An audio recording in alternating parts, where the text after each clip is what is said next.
প্রধান অতিথি, বিশেষ অতিথিবৃন্দ, জেলা ও থানার নেতৃবৃন্দ এবং আমার সামনে বসা ইউনিয়ন শাখা, ওয়ার্ড শাখার বিভিন্ন নেতৃবৃন্দ, সকলকে আমার আন্তরিক মোবারকবাদ ও সালাম। আসসালামু আলাইকুম রহমতুল্লাহ।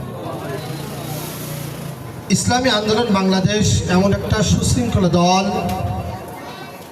যে দলের মধ্যে নেই কোনো দুর্নীতি, যে দলের মধ্যে নেই কোনো চাঁদাবাজ, যে দলের মধ্যে নেই কোনো টেন্ডারবাজ, যে দলের মধ্যে নেই কোনো দখলদারি, যে দলের মধ্যে নেই কোনো বাজার দখল, হাট দখল।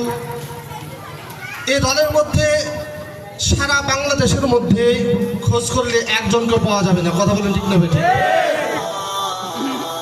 কেননা ইসলামী আন্দোলন বাংলাদেশ, আমাদের সর্বপ্রথম নামই হচ্ছে ইসলাম। ইসলামী আন্দোলন বাংলাদেশের সর্বপ্রথম কি বলেন? ইসলাম। ইসলাম আগে। আমরা যারা এখানে উপস্থিত আছি, যারা বিভিন্ন জায়গা থেকে আমার কথার আওয়াজ শুনতেছেন, কথাগুলো মনোযোগ দিয়ে শুনবেন। ইসলাম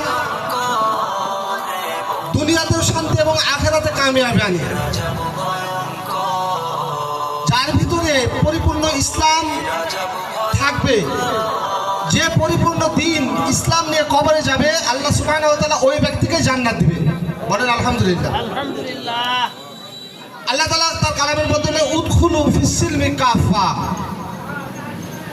যে তোমরা পরিপূর্ণ দিনের মধ্যে প্রবেশ করো। এ কথা কার বলেন? না আমার কথা না, আল্লাহর কথা।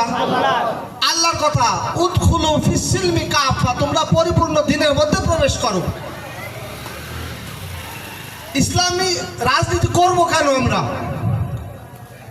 নামাজ পড়া এটা কার হুকুম বলেন?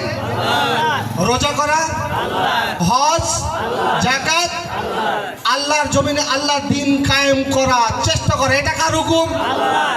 আমি নামাজ, রোজা, হজ, যাকাত সব করলাম, কিন্তু আল্লাহর জমিনে আল্লাহর দ্বীন কায়েম করার চেষ্টা করলাম না, এটাকে সাপোর্টও করি না। আমি পরিপূর্ণ ইসলামের মধ্যে আমি প্রবেশ করছি বলেন? যদি কেউ এটাকে অস্বীকার করে, যে আল্লাহর জমিনে আল্লাহর দ্বীন বাস্তবায়ন করবো না, এটা চেষ্টাও করবো না, মুসলমান থাকতে পারে? মুসলমান থাকতে পারে? কখনো মুসলমান থাকতে পারে না। কেননা সে অস্বীকার করছে। অথচ আকিমুদ্দিন, দিন প্রতিষ্ঠা করার চেষ্টা করা, এ ঘোষণা কার বলেন? আল্লাহ তাআলা। তাই আমরা বাংলাদেশের মানুষ